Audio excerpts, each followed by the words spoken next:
நன்மைக்கு இது ஈடாகாது என்று சொன்னார்கள் ஸல்லல்லாஹு அலைஹி வஸல்லம். அப்போ தாயினுடைய துஆக்களும் பெரியவர்களுடைய துஆக்களையும் பெற்றால் மட்டுமே எதிர்காலத்திலே ரொம்ப சிறப்பாக வளர முடியும். எவ்வளவு திறமையா இருக்கட்டும், அந்த திறமையை கொண்டெல்லாம் முன்னேற முடியாது. அப்போ ஸல்லல்லாஹு அலைஹி வஸல்லம் அவர்கள் தஹஜ்ஜுதுக்காக பள்ளிவாசலுக்கு வரும் பொழுது அரும்பு மீசை முளைத்த வயதை கொண்ட இப்னு அப்பாஸ் இப்பொழுது சந்திக்கக்கூடிய அந்த நபி தோழர், அப்பொழுது சிறு வயது. பெருமானார் அவர்கள் வருவதற்கு முன்பு உலு செய்வதற்காக தண்ணீரை எடுத்து மரியாதையோடு பெருமானாருக்கு ஹித்மத் செய்கிறார்கள். அந்த உலு அவர்கள் செய்துவிட்டு பெருமானார் அவர்களோடு பக்கத்துல தொழுதாங்க இப்னு அப்பாஸ் ரலியல்லாஹு அன்ஹு அவர்கள்.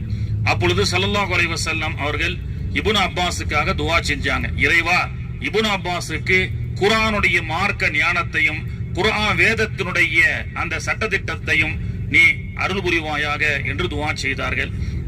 அப்படிப்பட்ட கல்வின் கருவூலம் பெருமானாருடைய நேரடி துஆவை பெற்றவர்கள் என்ற பல சிறப்புகள் இந்த இப்னு அப்பாஸ் ரலியல்லாஹு அன்ஹு அவர்களுக்கு உண்டு. பாருங்க, பாபு அப்துல்லா இப்னு அப்பாஸ் ரலியல்லாஹு அன்ஹு அவர்களுடைய வீடு.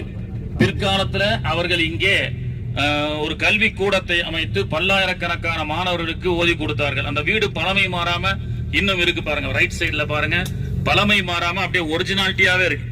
இப்போ இங்க வந்து பன்னூற்றுக்கணக்கான சஹாபாக்கள் பிற்காலத்திலே வந்த தாபீன்கள் எல்லாம் வந்து ஓதி சென்றார்கள்.